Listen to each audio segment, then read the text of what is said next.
அன்பு ஓட்டுநர் நெஞ்சங்களுக்கு வணக்கம். இன்றைக்கி பார்க்கக்கூடிய இந்த காணொலியில் டிவன் பேக்கில் ஒர்க் பண்ணிக்கிட்டு இருக்கக்கூடிய ஒவ்வொரு டிரைவரும் செய்யக்கூடிய அன்றாட வாழ்க்கையில் செய்யக்கூடிய நிகழ்வுகளை தான் இன்றைக்கி ஒரு காணொலியாக நாம் பார்க்க போகிறோம். நீங்கள் ஒரு டிரைவராக இருந்து வேறு ஒரு நிறுவனத்தில் ஓடுறீங்கன்னா உங்களுக்கும் டிவன் பேக்கில் ஓடக்கூடிய டிரைவருக்குமான வித்தியாசங்களை நீங்களே பார்த்து தெரிஞ்சுக்கலாம். இது முழுக்க ஒரு டிரைவருக்கான காணொலி. டிவன் பேக்கில் ஒர்க் பண்ணக்கூடிய நபர்கள் மற்ற நாடுகள்லேருந்து ஏற்றி வரக்கூடிய மெட்டீரியலை ஸ்பெயினில் இருக்கக்கூடிய எங்களுடைய ஓன் கிரவுண்டான விக்டோரியான்னு ஒரு ஊரில் இருக்கக்கூடிய கிரவுண்டில் எங்களுடைய லோடு ட்ரெய்லரை அங்கே விட்டுட்டு அங்கே இருக்கக்கூடிய வேறு லோடு ட்ரெய்லரை எடுத்துகிட்டு தான் நாங்கள் போவோம். நாங்கள் எப்போயுமே அங்கே எங்களுடைய லோடு ட்ரெய்லரை விட்ட உடனே அங்கே லோக்கலில் ஓடிட்டு இருக்கக்கூடிய யூரோப்பியன்ஸ், அதாவது ஸ்பெயின்லேயே ஓடக்கூடிய அங்கே இருக்கக்கூடிய லோக்கல் டிரைவர்ஸ் அந்த லோடை எடுத்துகிட்டு போய் இறக்கிட்டு அதற்கப்புறம் வேறு ஒரு லோடை ஏற்றி கொண்டாந்து நம்ம கிரவுண்டில் விட்டுருவாங்க. நம்ம கிரவுண்டு பெரிய கிரவுண்டெல்லாம் கிடையாது. ஸ்பெயினில் நாங்கள் ட்ரெய்லர் யார்டு அப்படிங்கிறது ஒரு சின்னது, ஆனால் அந்த இடத்துல மொத்தம் 3-4 கிரவுண்டு எங்களுக்கு இருக்குது. ஒர்க் ஷாப்லேருந்து மெட்டீரியல்லேருந்து வேர் ஹவுஸ்லேருந்து நிறையா இருக்குது. பட் ஆனால் ட்ரெய்லர் மாற்றக்கூடிய இடம் ரொம்ப சின்ன இடம். அதில் கிட்டத்தட்ட ஒரு 60-70 ட்ரெய்லர் மட்டும் தான் விட முடியும். அதில் ஃபுல்லாகிடும். இந்த ரோட்டு ஓரங்களில் சில நேரங்களில் ட்ரெய்லருங்களை அவங்க நிப்பாட்டி வச்சுருப்பாங்க. நாங்கள் எங்களுக்கான ட்ரெய்லரை தேடி எடுக்கணும். ஒருவேளை எங்களால் தேட முடியலை, எங்களுக்கான நேரம் இல்லை அப்படின்னா கம்பெனியில் நாங்கள் கேட்டோம் அப்படின்னா எங்களுக்கான அந்த ட்ரெய்லர் எந்த இடத்துல நிற்கிதுன்னு எக்ஸ்ட்ராக்டாக அந்த லொக்கேஷனை எங்களுக்கு அவங்க கொடுப்பாங்க. அதை வச்சும் நாங்கள் கண்டுபிடிக்க முடியும். எனக்கான ட்ரெய்லரு எனக்கு ஒரு பார்வையில் தான் இருந்துச்சு. நான் நிப்பாட்டியிருந்த வண்டிக்கு பேக் சைடில் இருந்துச்சு. கிட்டத்தட்ட ஒரு 100 மீட்டர் டிஸ்டன்ஸில் தான் நின்றுச்சு. அதுக்கப்புறம் நான் என்னுடைய 11 ஹவர்ஸ் ரெஸ்ட்டை எடுத்துட்டு அதற்கப்புறம் நான் என்னுடைய ட்ரெய்லரை முறுக்கணும். ரெஸ்ட்டை பொறுத்த வரையும் ஒரு டிரைவரு ஒரு வாரத்துக்கு 3 மணி நேரம், அதாவது 3 வாட்டி 13, 3 வாட்டி 15 எடுத்துக்கலாம். அதாவது டோட்டல் ஒர்க்கிங் ஹவர்ஸை நம்ம அந்த மாதிரி எடுத்துக்கலாம். ஒர்க்கிங் ஹவர்ஸு 15 மணி நேரம் ஆகுது அப்படின்னா, அதாவது 13 தாண்டுது அப்படின்னா நாம் 9 மணி நேரம் ரெஸ்ட் எடுக்கணும். ஒருவேளை நம்ம 13 மணி நேரத்துலேயே நம்மளுடைய டார்கெட் எல்லாத்தையும் முடிச்சிட்டோம் அப்படின்னா நாம் 11 மணி நேரம் ரெஸ்ட் எடுக்கலாம். அதெல்லாம் எடுத்து முடிச்சுட்டு இப்போ நான் எனக்கான ட்ரெய்லருக்கு வந்துட்டேன். இப்போ என்னுடைய ஜீப்புக்கு பின்னாடி இருக்கக்கூடிய வாட்டர் கேன், பெல்ட்டு, அதுக்கப்புறம் அலுமினியம் ஸ்டாப்பர், இது எல்லாத்தையும் எடுத்து கண்டெய்னரில் பேக் சைடில் வச்சுட்டு அதுக்கப்புறம் நான் ட்ரெய்லரை முறுக்கணும். அது போக அங்கே இருக்கக்கூடிய பில்லு, நம்ம போகிற லோடு கரெக்டு தானா, இல்லை அது கரெக்டான எல்லாம் இருக்குதா, மெட்டீரியல் எதுவும் மிஸ் ஆகிருக்குதா, கரெக்டாக பெல்ட் அடிச்சிருக்காங்களா அப்படிங்கிற எல்லா விஷயத்தையும் நாம் அதை செக் பண்ணணும். சில பேர் பெல்ட் அடிக்காமல் இருந்தாலும் அதை நாம் பெல்ட்டை அடித்து தான் எடுத்துகிட்டு போகணும். ஏன்னா லோக்கல் டிரைவருங்க, அவங்க அதை கவனிக்காமல் சில நேரங்களில் ஏற்றி கொண்டாந்து விட்டுட்டு போயிடுவாங்க. நாம் அதை கவனிக்காமல் எடுத்துகிட்டு வரக்கூடாது. யூரோப்பியன் யூனியனில் வண்டி ஓட்டக்கூடிய அனைத்து டிரைவர்களுக்கும் கார்கோ செக்யூரிங் அப்படிங்கிறது ரொம்ப முக்கியம். அதனால் நம்ம எடுத்துகிட்டு வரக்கூடிய மெட்டீரியலை எப்போயுமே பெல்ட் அடித்து தான் எடுத்துகிட்டு போகணும். இப்போ என்னுடைய திங்ஸ் எல்லாத்தையுமே எடுத்துகிட்டு அதுக்கப்புறம் நான் ட்ரெய்லரை கனெக்ட் பண்ணிவிட்டு தான் அதுக்கப்புறம் நான் போவேன். டிவன் பேக்கை பொறுத்த வரையும் நாங்கள் ஓட்டக்கூடிய மெட்டீரியல் அப்படிங்கிறது பெரும்பாலும் ஆட்டோமொபைல் இண்டஸ்ட்ரியை சார்ந்தே தான் இருக்குது. மெர்சிடிஸ் பென்ஸு, BMW, ஆடி, ஃபோக்ஸ்வேகன், அதற்கப்புறம் டெஸ்லாவோட சில நேரங்களில் ஏற்றிருக்காங்க. அதுக்கப்புறம் வால்வோ, அதுக்கப்புறம் பார்த்திங்கன்னா மினி ஹூப்பர், இந்த மாதிரியான யூரோப்பியன் யூனியனில் இருக்கக்கூடிய ஆட்டோமொபைல் இண்டஸ்ட்ரிக்கு தான் எங்களுடைய டிரான்ஸ்போர்ட் அப்படிங்கிறது அதை சார்ந்து தான் இருக்குது. இது போக எங்கள்கிட்ட வேர் ஹவுஸ்லேருந்து மற்ற ஆப்ஷன் எல்லாமே வச்சுருக்காங்க. டீம் அப்படிங்கிறது மிகப்பெரிய நெட்வொர்க்கு, பல நாடுகளில் பிரான்ச்சஸ் கொண்ட ஒரு நிறுவனம் தான் டிவன் பேக். இதில் எத்தனை டிரைவருங்க ஓடுறாங்கன்னு யாருக்குமே தெரியாது, எத்தனை வண்டி இருக்குன்னு யாருக்குமே தெரியாது. அங்கே நிற்கங்கன்னா இருக்கக்கூடிய பிரான்ச்சு தான் நம்மளை கண்ட்ரோல் பண்ணணும். நாங்கள் ஓடிக்கிட்டு இருக்கிறது டிவன் பேக்கு. நாங்கள் ஓடிக்கிட்டு இருக்க டிவன் பேக்குங்கிறது ஹங்கேரியில் இருக்கக்கூடிய ஹகிசேலம் அப்படிங்கிற ஒரு பிரான்ச்சில் தான் நாங்கள் ஓடிக்கிட்டு இருக்கோம். இப்போ எங்களை கண்ட்ரோல் பண்ணுறதுன்னு ஒரு டீம் இருக்குது. அது மாதிரி எல்லாரையும் டிஃப்ரெண்ட்டான ஒரு ஸ்டேட்டில் இருக்கவங்களுக்கும் ஒரு நாட்டில் இருக்கவங்களுக்கும் அவங்களுக்குன்னு தனி கண்ட்ரோல் இருக்குது. எனிவே இருந்தாலும் பட் நாங்கள் எல்லாருமே டிவன் பேக்குங்கிற ஒரே நிறுவனத்தின் கீழே நாங்கள் வேலை பார்க்குறோம். எங்களுக்கு கொடுக்கக்கூடிய அந்த இன்ஸ்ட்ரக்ஷனை நாங்கள் ஃபாலோ பண்ணி அந்த மெட்டீரியல் எல்லாத்தையும் ஃபார்வேர்ட் பண்ணிக்கிட்டு இருக்கோம். கரெக்டான நேரத்துலையும் குறித்த அந்த ஒரு இடத்துலையும் கொண்டு போய் டெலிவரி பண்ணுறது தான் டிவன் பேக் அப்படிங்கிறனால நாங்கள் அதை சிறப்பாக செஞ்சுக்கிட்டு இருக்கோம். அதற்கப்புறம் நாம் இந்த ட்ரெய்லரை கனெக்ட் பண்ணிவிட்டு இருக்கக்கூடிய அந்த ஹைட் லெவலையும் நம்ம ஈக்குவல் பண்ணிக்கணும். ஏன்னா நிப்பாட்டியிருக்க டிரைவர் ரொம்ப ஹைட்டாக நிப்பாட்டிடுவார். அதை நம்ம ஈக்குவல் பண்ணிவிட்டு வச்சுருக்க பில்லை எடுத்து நம்மளுடைய வண்டி நம்பரை அதில் குறிப்பிடணும். ஏற்கனவே இருந்த டிரைவர் அவர் வண்டி நம்பரில் பில் இருக்கும். அந்த பில்லில் நம்மளுடைய வண்டி நம்பரை நாம் அதில் பதிவு பண்ணணும். பதிவு பண்ணிவிட்டு அதற்கப்புறம் அதை எடுத்து ஃபோட்டோ எடுத்து அனுப்பணும். ஃபோட்டோவை பொறுத்தவரை யாருக்கு அனுப்பணும் அப்படிங்கிறது ரொம்ப முக்கியம்.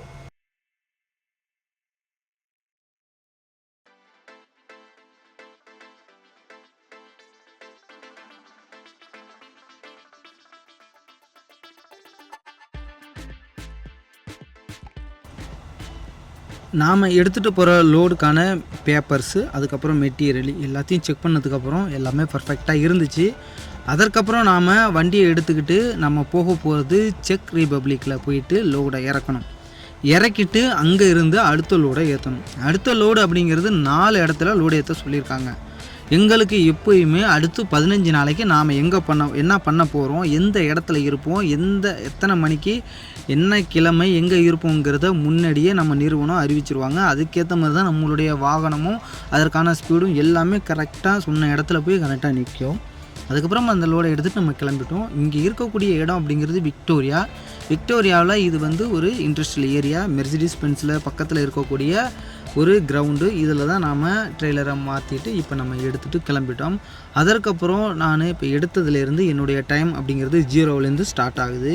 அதற்கப்புறம் நான் ஓட்டக்கூடிய டைமிங் அப்படிங்கிறது 9 மணி நேரம். இதில் கிலோமீட்டருங்கிறது எதுவும் கணக்கில்லை. டிராஃபிக் இருக்கலாம், வேறு ஏதாவது இஷ்யூஸ் இருக்கலாம். ஆனால் எனக்கானது நான் ஓட்டக்கூடியது இந்த 9 மணி நேரத்தில் எவ்வளோ தூரம் ஓட்ட போகிறோங்கிறது தான் ரொம்ப முக்கியம். இப்போ இந்த 9 மணி நேரத்தையும் 2ஆக பிரித்து தான் நான் எடுப்பேன். அதாவது 4 மணி நேரம் நான் ஓட்டிட்டு அந்த 4.5 மணி நேரம் ஓட்டினதுக்கப்புறம் ஒரு 45 நிமிஷம் ரெஸ்ட் எடுத்துகிட்டு அதற்கப்புறம் மறுபடியும் ஒரு 4.5 மணி நேரம் ஓட்டணும். இந்த 45 நிமிஷம் ரெஸ்ட்டில் சாப்பிட்றது மற்ற வேலைகள் எல்லாத்தையும் முடிச்சுட்டு தான் அடுத்து நாம் போகணும்.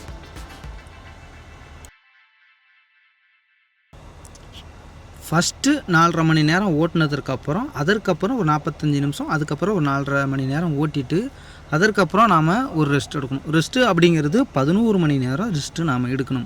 எடுத்துட்டு அதுக்கப்புறம் குளிக்கிறதா இருந்தால் குளிச்சுட்டு சாப்பிட்டுட்டு அதுக்கப்புறம் மறுபடியும் நம்மளுடைய ஓட்டம் அப்படிங்கிறது கண்டினியூவாக தொடர்ந்துக்கிட்டு இருக்கும்.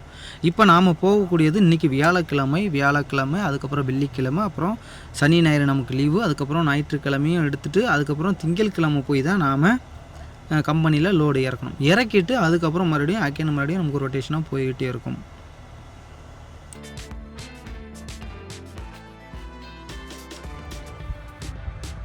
ஸ்பெயினில் எடுத்த வண்டி கிட்டத்தட்ட ஒரு 750 கிலோமீட்டர் நைட்டு ட்ராவல் பண்ணியிருக்கேன்.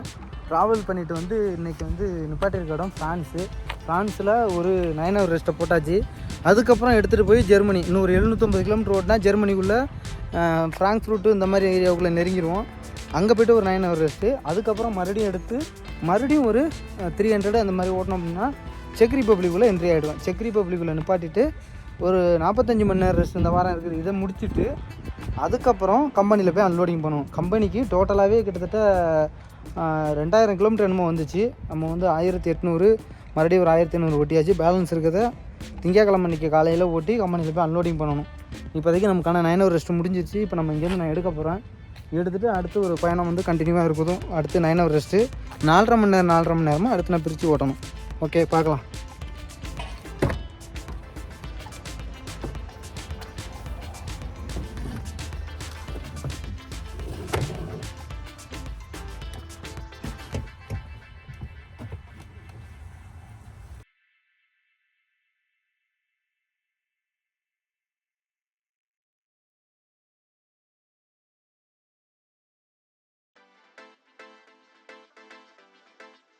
நாம் ஒரு வழியாக ஃப்ரான்ஸ்லேருந்து அடுத்து ஜெர்மனிக்குள்ளே என்ட்ரி ஆகிட்டோம். ஜெர்மனிக்குள்ளே கிட்டத்தட்ட ஒரு 9 மணி நேரம் அடுத்து நம்ம ஓட்டிட்டு நமக்கப்புறம் அடுத்த ரெஸ்ட்டை நம்ம கண்டினியூ பண்ணணும். இப்போ நம்ம ஜெர்மனியில் தான் அடுத்த ரெஸ்ட்டு நமக்கு விழுவும். இப்போ எனக்கு ஒரு 4.5 மணி நேரம் டிரைவிங் முடிஞ்சு நான் ஒரு 45 நிமிஷம் ரெஸ்ட் எடுக்கணும். இந்த ரெஸ்ட்டுக்கு எனக்கு பார்க்கிங் கிடைக்காதனால ஒரு பே பார்க்கிங்கில் போகணும். இந்த பே பார்க்கிங்கை பொறுத்த ஒரு விஷயம் உங்களுக்கு சொல்லணும்.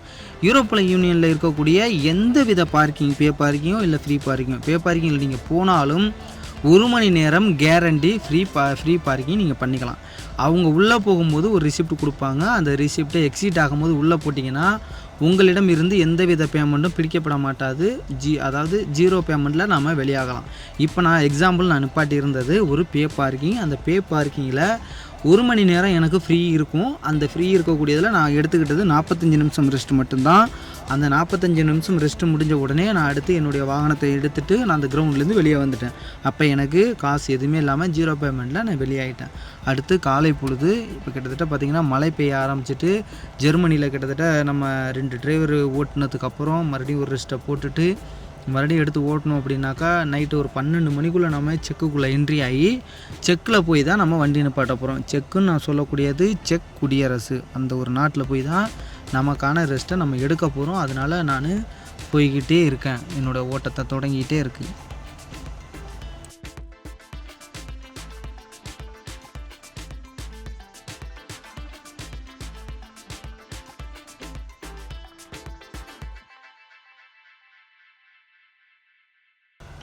செக் குடியரசை பொறுத்த வரையும் நீங்கள் கவனிக்க வேண்டியது ரொம்ப நிறைய விஷயங்கள் இருக்குது. கொஞ்சம் மிஸ் பண்ணாலும் நம்மளுடைய பணம் லாஸ் ஆகிறதுக்கான நிறைய பாசிபிள் இருக்குது. காரணம் இங்கே இருக்கக்கூடிய டோல் தான் மெயின். இங்கே இருக்கக்கூடிய நம்ம வச்சுருக்கக்கூடிய டோலு பெரும்பாலும் போஸ்ட்பெய்டு கிடையாது, ப்ரீபெய்டுங்கிறதுனால நாம் தான் ரீசார்ஜ் பண்ணணும். ரீசார்ஜ் பண்ணாமல் விட்டாலோ இல்லை நம்மளுடைய அந்த டோல் மிஷினை ஆக்டிவேட் பண்ணாமல் அதை ஆஃப்லைனில் வச்சுருந்தாலோ பெனால்ட்டிக்கு அப்படிங்கிறது ரொம்ப பெரிய தொகையாக வந்துடும். அதனால் நம்ம இந்த நாட்டில் உள்ள என்ட்ரி ஆகும் பொழுது அந்த டோல் மிஷினில் எவ்வளோ பேலன்ஸ் இருக்குது, நம்ம எவ்வளோ ரீசார்ஜ் பண்ணணும் அப்படிங்கிறத நீங்கள் தெரிஞ்சுக்கணும். இப்போ நான் ஒரு மாதத்துக்கு முன்னாடி நானும் ரஷீத் பாயும் உள்ளே போகும்போது ஒரு 10,000 இந்த செக் நாட்டோட பணத்துக்கு ரீசார்ஜ் பண்ணணும். ஏற்கனவே அதில் காசு ஒரு 5,000 ரூபாய் இருந்துச்சு. மறுபடியும் நான் ஒரு 10,000 பண்ணியிருக்கேன். ஒரு வாட்டி உள்ளே போய்ட்டு வெளில வந்திருக்கேன். அதுக்கப்புறம் இப்போ நான் கண்டினியூவாக போகும்போது இப்போயும் நான் 10,000 ரூபாய்க்கு ரீசார்ஜ் பண்ணுவேன். எதனால் அப்படின்னா சில நேரங்களில் நம்ம ரெஸ்ட்டு போகிறோம் அப்படின்னா நமக்கு தெரியும் இதில் எவ்வளோ பேலன்ஸ் இருக்குன்னு. பின்னாடி வரக்கூடிய எனது சக டிரைவரான என் நண்பர்களுக்கு அது தெரியாது. ஒருவேளை அவர் பேலன்ஸ் இருக்கும் அப்படிங்கிற ஒரு நோக்கத்தில் அவர் உள்ளே போகிறாரு, இல்லை ஒரு புது டிரைவர் அந்த வண்டியை மாற்றுறாரு அப்படின்னா அவர் தெரியாமல் உள்ளே போனார்னா அவருக்கான ஒரு பெனால்ட்டிங்கிறது ஹெவியாக இருக்கும். தெரிந்தும் தெரியாமலும் வேறு யாருக்கும் எந்தவித கெட்டதும் நடக்கக்கூடாதுங்கிற காரணத்தினால நான் ஒவ்வொரு வாட்டி என்ட்ரி ஆகும்போதும் எனக்கான ஒரு ரீசார்ஜை பண்ணிட்டு தான் நான் உள்ளே போவேன். மற்றவர்களுக்கு இது ரொம்ப யூஸ்ஃபுல்லாக இருக்கும். ஆனால் பண்ணக்கூடிய தொகைங்கிறது வீணாக போகாது, எப்பயுமே அதோட அக்கௌண்ட்டில் இருந்துக்கிட்டு தான் இருக்கும். செக்குக்குன்னு நம்ம ரீசார்ஜ் பண்ணுறோம்னா அது செக் நாட்டில் மட்டும்தான் யூஸ் பண்ண முடியும். அதுக்கப்புறம் ஸ்லோவேக்கியாங்கிற தனித்தனி நாடுகளுக்கும் தனித்தனி டோல் பாக்ஸ் இருக்குது. எந்த நாட்டோட கரன்சி டோலும் வேறு ஒரு நாட்டுக்கு எடுத்துக்க மாட்டாங்க. அதற்குன்னு தனியாகவே நம்ம ரீசார்ஜ் பண்ணி தான் வச்சுக்கணும். நீங்கள் அது போஸ்ட்பெய்டா ப்ரீபெய்டாங்கிறத மட்டும் தெரிஞ்சுக்கிட்டு நம்ம ரீசார்ஜ் பண்ணாலே போதும். அந்த நாட்டுக்குள்ளே என்ட்ரி ஆகும்போது அதை நம்ம பிளாக் பாயிண்டில் சொருவி அதை ஆக்டிவேட் பண்ணி அது 5 ஆக்சல் தானா அப்படிங்கிறத செக் பண்ணணும். இங்கே ஆக்சல் பொறுத்த வரையும் டோலில் எந்தெந்த விஷயங்களை கவனிக்கிறாங்க அப்படின்னா 5 ஆக்சல் அப்படிங்கிறத கவனிப்பாங்க. 5 ஆக்சலுக்கு மேலே இருக்கக்கூடிய அனைத்து 6, 7 எத்தனை இருந்தாலும் ஒரே அமௌண்ட்டு. அப்போ 5 ஆக்சல் அப்படிங்கிறது ரொம்ப இம்பார்ட்டண்ட்டாக நம்ம டோல் மிஷினில் குறிப்பிடணும். அதுக்கப்புறம் இங்கே இருக்கக்கூடிய எமிஷன் கண்ட்ரோலுங்கிறது வண்டியிலேருந்து வரக்கூடிய புகை, கருந்துகள்னு சொல்லுவோம். அந்த கருந்துகைகளை வச்சே இங்கே நம்மளுடைய வண்டி Euro 5 இல்லை Euro 6 கவர்மெண்ட்டு கண்டுபிடிச்சிருவாங்க. அதுக்குன்னு தனியாகவே ஒரு எமிஷன் கண்ட்ரோல் மிஷின் ஒவ்வொரு டோல்லையும் வச்சுருக்காங்க. அப்போ நாம் ஓட்டக்கூடிய வாகனம் Euro 6 இருந்துச்சு அப்படின்னா பிரச்சனை இல்லை. அதுவே Euro 4 Euro 5 இருக்குது அப்படின்னா நம்ம கட்டக்கூடிய டோல் தொகை அப்படிங்கிறது மிக மிக அதிகமாக இருக்கும். அதனால தான் யூரோப்பியன் யூனியனில் இருக்கக்கூடிய அனைத்து வாகனங்களும் ஒரு 5 லட்சம் கிலோமீட்டர் ஓட்டினதுக்கப்புறம் அரபு தேசங்களுக்கோ இல்லை வேற ஒரு நாடுகளுக்கோ இங்கே இருக்கக்கூடிய வாகனங்களை வித்துடுறாங்க. இங்கே இருக்கக்கூடிய வாகனம் அப்படிங்கிறது ஒரு புதுசாகவே இருக்கும். அது இல்லாமல் கம்பெனி ஷோரூம் கண்ட்ரோலில் தான் அந்த வண்டி இருக்கும். எந்த இஷ்யூ நடந்தாலும் பம்பர் டு பம்பர்னு நாம் சொல்லுவோம். அந்த ஒரு ரேஞ்சில் தான் இங்கே ஒரு இன்சூரன்ஸாக இருக்கட்டும், மற்ற எல்லாமே ஃபேர் மாற்றுறதுலேருந்து ஃபேர்ஸாக இருக்கட்டும், இல்லை மற்ற ஆயில் சர்வீஸ் எதுவாக இருந்தாலும் கம்பெனி சர்வீஸ்லேயே இருக்கும். அதிகபட்சம் ஒரு 3 வருஷம் 5 வருஷத்துக்குள்ளே ஓட்டிட்டு அந்த வண்டியை வித்துடுறாங்க. இப்போ நாம் செக்கு நாட்டுக்குள்ளே என்ட்ரி ஆகிட்டோம். என்ட்ரி ஆன உடனே நீங்கள் செய்ய வேண்டியது அந்த மிஷினை கலட்டிட்டு போயிட்டு அதற்கு நாம் ரீசார்ஜ் பண்ணணும். இப்போ என்னோடய டோல் பாக்ஸில் பாருங்கள், 2 + 3 டோட்டல் பண்ணால் 5 ஆக்சல் இருக்குது. இப்போ நான் ரீசார்ஜ் பண்ணியிருக்கிறது 10,000. இங்கே லோக்கல் கரன்சி இருக்கிற தொகையை பாருங்கள், 20,000 சம்திங் இப்போ பேலன்ஸு இருக்குது. இப்போ இதை ஒரு 5 வாட்டி இல்லை உள்ளே வந்துட்டு வெளியே போகலாம், பயப்படாமல் செக்கு ஃபுல்லாகவே நம்ம சுற்றலாம். இதற்கப்புறம் நான் ஓட்டினாலும் சரி, எனது நண்பர்கள் யார் இந்த வண்டி எடுத்துகிட்டு போனாலும் சரி, செக்கை பொறுத்தவரை அவங்க பயப்பட தேவையில்லை. செக்கு டோலை நம்ம எப்படி கண்டுபிடிக்கணும்னா, அந்த செக்கு டோலில் நீங்கள் பார்த்தீங்கன்னா ZZ மைட்டோ அப்படின்னு சொல்லி எழுதியிருக்கோம். அதுதான் நமக்கு ரொம்ப ரொம்ப முக்கியம். இங்கே நான் போகும்போது எனக்கு இங்கே ரொம்ப க்ரௌடாக இருந்துச்சு. இந்த க்ரௌடில் நின்றுக்கிட்டு வந்தேன். ஏன்னா அவங்களுக்கான டைமிங் அப்படிங்கிறது ரெஸ்ட் டைம், லஞ்சு டைமாக இருந்துச்சு. அந்த டயத்துக்கு நான் உள்ளே போயிருந்தேன். அதுக்கப்புறம் 10 நிமிஷம் வெயிட் பண்ணிவிட்டு வந்துட்டு அதுக்கப்புறம் ஒரு 10 கிலோமீட்டர் ஓட்டினதுக்கப்புறம் நிப்பாட்டிட்டு எனக்கான ஒரு திங்ஸ் வண்டியில் எதுவுமே இல்லை. அடுத்து என்னடா சாப்பிட போகிறோங்கிற ஒரு சுச்சுவேஷனில் நான் இங்கே நிப்பாட்டிட்டு இங்கே ஒரு ஏஷியன் மார்க்கெட்டுன்னு சொல்லி வெப்சைட்டில் பார்த்தேன். எனக்கு நேர்பியாக இருந்துச்சு. நிப்பாட்டிட்டு ஒரு 400 மீட்டர் நடந்து சரி உள்ளே போய் என்னென்ன தான் இருக்குது, நமக்கு இந்தியன் மெட்டீரியல்ஸ் எது இருந்தாலும் நம்ம வாங்கிக்கலாம், ரிவ்யூ நல்லா இருக்குது அப்படின்னு சொல்லிட்டு நான் போகலான்னு சொல்லி முடிவு பண்ணேன். இங்கே ஏஷியா மார்க்கெட்டுன்னு சொல்லி இருந்துச்சு. ஆக்சுவலாக இவங்க வந்து பிலிப்பைனி, இந்தோனேஷியா இந்த ஏரியாவை சேர்ந்த நபர்கள் தான் இங்கே கடை வச்சுருக்காங்க. மொத்தம் 3-4 கடை இருக்குது. இந்த மாதிரி கிராசரிஸ் ஐட்டம் இருக்குது, அப்புறம் டாய்ஸ் இருந்துச்சு, செகண்ட் ஹேண்டு ட்ரெஸ் இருந்துச்சு, நார்மல் மெட்டீரியல் இந்த மாதிரி இருந்துச்சு. பட் நான் உள்ளே போனதுக்கப்புறம் தான் தெரிஞ்சுது இந்தியா மெட்டீரியல் எதுவுமே இல்லை, காய்கறிகள் இல்லை, நான்வெஜ் ஐட்டம் எதுவுமே இல்லை. இந்த மாதிரி பொம்மைகளும் இருக்கக்கூடிய சாக்லேட்டு, இந்த பிஸ்கட்டு இந்த மாதிரி தான் இருந்துச்சு. நாம் சாப்பிட்ற மாதிரி எதுவுமே இல்லை. அதனால் நான் அதை எடுத்துகிட்டு அடுத்த செகண்ட் வண்டி எடுத்துட்டேன். அதுக்கப்புறம் மறுபடியும் செக்குக்குள்ளே போய்ட்டு எங்கள் கம்பெனியில் ரெகுலராக அடிக்கக்கூடிய ஃபியூல் ஸ்டேஷனுக்கு போய்ட்டு அங்கே அடிக்கக்கூடிய டீசலோட அளவு அப்படிங்கிறது 250 அப்படின்னு சொல்லி எனக்கு கொடுத்துருந்தாங்க. கம்பெனிலேருந்து என்னுடைய டீசலுக்குன்னு ஒரு கோஆர்டினேட்டர் இருக்காங்க, அவங்க கொடுத்துருந்த அந்த தொகை. அதுக்கப்புறம் அந்த டீசலை அடிச்சுட்டு அதுக்கப்புறம் எடுத்துகிட்டு போய் ஒரு 45 நிமிஷம் ரெஸ்ட் எடுக்கும். அடுத்து இந்த 45 நிமிஷம் ரெஸ்ட் எடுத்துகிட்டு இன்றைக்கி நான் ஓட்டக்கூடிய டைமிங் அப்படிங்கிறது 10 மணி நேரம். இதில் நீங்கள் ரொம்ப விஷயம் கவனிக்கணும். எப்போயுமே நாங்கள் சொல்லக்கூடியது 9 மணி நேரம் ஓட்டம் அப்படின்னு சொல்லுவோம். டபுள் டிரைவர்னால் 9 மணி நேரம் ஓட்டம், 9 மணி நேரம் தூக்கம். சிங்கிள் டிரைவர்னால் 9 மணி நேரம் ஓட்டம், 11 மணி நேரம் ரெஸ்ட்டு அப்படின்னு சொல்லுவோம். அதில் என்னடா இடையில 10 மணி நேரம் ஓட்டம்னு சொல்கிறீ அப்படின்னு யோசிச்சிங்கன்னா, வாரத்தில் 2 முறை நாம் 10 மணி நேரம் ஓட்டலாம். அது டிஃபன் ஆன் த டைம், அந்த நேரத்தை பொறுத்தது. நமக்கான ஒர்க்கிங் டைம் இருந்துச்சு அப்படின்னா கம்பெனிக்காக நாம் 1 மணி நேரம் வேலை பார்த்து கொடுக்கலாம். அந்த 1 மணி நேரத்துக்கு மேலே ஒரு செகண்டோட ஓட்டக்கூடாது. எனக்கான டைமிங் அப்படிங்கிறது 9 மணி நேரம் முடிஞ்சு அதுக்கப்புறம் நான் நிப்பாட்டிட்டு அதுக்கப்புறம் வண்டியை எடுத்து நான் போய் எனக்கான பார்க்கிங்கில் நிப்பாட்டணும். என்னுடைய கோஆர்டினேட்டர் கொடுத்துருந்த அந்த பார்க்கிங்கில் என்னுடைய வாகனத்தை நிப்பாட்டிட்டு எனக்கான ரெஸ்ட்டை நான் தொடங்கணும். அதுக்கு முன்னாடி இந்த டைமிங்கும் சரி இல்லை நான் போகக்கூடிய எதுவாக இருந்தாலும் நான் எல்லாத்தையும் சமாளித்து கரெக்டான ரூல்ஸ் அண்ட் ரெகுலேஷனையும் மதித்து தான் நாங்கள் போய் நிப்பாட்டணும். டீசல் அடித்ததுக்கப்புறம் அங்கே இருக்கக்கூடிய பார்க்கிங்கில் எனக்காக ஒரு இடம் கிடைச்சா போதும்னு நினச்சேன். அங்கே எனக்காக 2 இடம் இருந்துச்சு. சரின்னு ஒரு இடத்துல வண்டியை ரிவர்ஸ் பண்ணிவிட்டு அதுக்கப்புறம் நான் என்ன பண்ணினேன் அப்படின்னா, நாளைக்கு தேவையானது நான் காலையிலே பருப்பு சாப்பிட்ணுன்ட்டு பருப்பை ஊற வச்சுட்டு இப்போ நைட்டுக்கு இப்போது 4.5 மணி நேரம் வண்டி ஓட்டினதுனால எனக்கு ரொம்ப பசிக்கிற மாதிரி ஒரு ஃபீல் இருந்துச்சு. அதனால் 2 முட்டை தான் இருந்துச்சு லாஸ்ட்டாக இருந்தது. அந்த 2 முட்டையும் வேக வச்சு சாப்பிட்டுட்டு இந்த பருப்பை ஊற போடலாம் அப்படின்னு நினச்சேன். ஆக்சுவலாக இது ராஜ்மாவா இல்லை இதுவான்னு தெரில, மொச்சப்பயிரான்னு எனக்கு தெரியலை. இதை தான் நான் ஊற போட்டிருக்கேன். நாளைக்கு காலையில் இதை தான் நான் சாப்பிட போகிறேன் வேக வச்சு. அதற்கப்புறம் அந்த முட்டையை சாப்பிட்டுட்டு வண்டி எடுத்துகிட்டு போகணும். 45 நிமிஷம் ரெஸ்ட்டு. இங்கேவே நான் வாங்கியிருந்த இது அப்படின்னு பார்த்தீங்கன்னாக்கா இந்த விண்ட்ஷின்னு சொல்லுவோம், அதை விண்டு ஸ்க்ரீன், அந்த கிளீனர் இங்கே வாங்கியிருந்தேன். வாங்கி யூஸ் பண்ணுவேன். இங்கே குளிர்காலம் அடுத்து பிறக்க போகுது. இங்கே நார்மல் வாட்டர் இனிமேல் யாரும் யூஸ் பண்ணாதீங்க. இந்த மாதிரி இருக்கக்கூடிய லிக்விடை வாங்கி யூஸ் பண்ணுங்கள். இந்த லிக்விடை பொறுத்தவரை நீங்கள் கை காசு போட்டு வாங்கணுங்கிற அவசியம் கிடையாது. கம்பெனியில் இருக்கக்கூடிய ஏடிஎம் கார்டை வச்சு நீங்கள் ஃபியூல் பண்ணும்போதே அதை நீங்கள் எடுத்துகிட்டு போய் தேவையான வண்டிக்கு தேவையான அக்சசரிஸ் எல்லாத்தையும் வாங்கிக்கலாம். அதுபோல் தான் நான் வாங்கிக்கிட்டு நான் அதுக்கப்புறம் என்னுடைய ரெஸ்ட்டை அடுத்து நான் கம்பெனிக்கு போகணும்.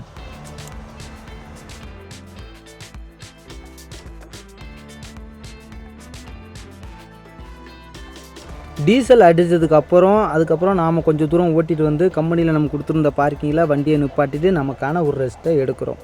இன்றைக்கி நடந்த எனக்கு இந்த அனுபவம் அப்படிங்கிறது டோட்டலாக என்னோடய டிரைவிங் டைம்ங்கிறது அந்த 10 மணி நேரத்தையும் நான் ஓட்டிட்டு தான் கொண்டாந்து நிப்பாட்டினேங்க. கரெக்டாக 32 செகண்டே என்னமோ தான் பேலன்ஸ் இருந்துச்சு. அதுலேயும் நான் எனக்கு இடம் இல்லாதனால வண்டியை பாருங்கள் நான் எங்கே நிப்பாட்டியிருக்கேன்னு.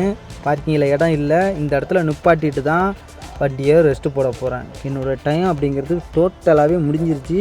இதற்கு மேலே என்னால் நகர்த்தவே முடியாது, ஒரு அடியோட நகராது அப்படிங்கிற மாதிரி ஒரு சுச்சுவேஷனில் கொண்டாந்து நான் நிப்பாட்டிட்டேன்.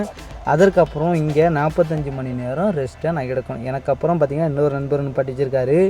இதுலேருந்து நான் 45 மணி நேரம் ரெஸ்ட் எடுக்கணும். இப்போ ரெஸ்ட்டு முடிஞ்சதுக்கப்புறம் கண்டினியூவாக, அதாவது ரெஸ்ட்டுங்கிறது இன்றைக்கி சனிக்கிழமை, நாளைக்கு ஞாயிற்றுக்கிழமை, அதுக்கப்புறம் ஞாயிற்றுக்கிழமை நைட்டு 45 மணி நேரம் ரெஸ்ட்டு முடிஞ்சதுக்கப்புறம் தான் இங்கேருந்து வண்டி எடுத்துகிட்டு போகணும். இந்த பார்க்கிங்கில் மெக்டி இருக்குது, அதுக்கப்புறம் குளிக்கிறதுக்கான ஆப்ஷன் இருக்குது, டாய்லெட் ஆப்ஷன் இருக்குது, எல்லா ஆப்ஷனும் இதில் இருக்குது, தண்ணி ஆப்ஷன் இருக்குது. எனக்கு இது ஒரு சிறந்த பார்க்கிங். இன்றைக்கி இந்த வாரம் அப்படிங்கிறது எனக்கு எந்தவித டென்ஷனும் இல்லாமல் ஒரு நல்ல வாரமாக அமையணும் நான் நினைக்கிறேன். எனக்கான ஒரு ரெஸ்ட்டு கிடச்சிருச்சு. இந்த வீடியோவும் உங்களுக்கு பயனுள்ளதாக இருக்கும் அப்படின்னு நான் நினைக்கிறேன். இது உங்களுக்கு யூஸ்ஃபுல்லாக இருந்துச்சுனாக்கா உங்கள் யூரோப்பில் வேலை பார்க்கக்கூடிய உங்கள் நண்பர்களுக்கு இதை ஷேர் பண்ணுங்கள், அவங்களும் பார்த்து தெரிஞ்சுக்கட்டும்.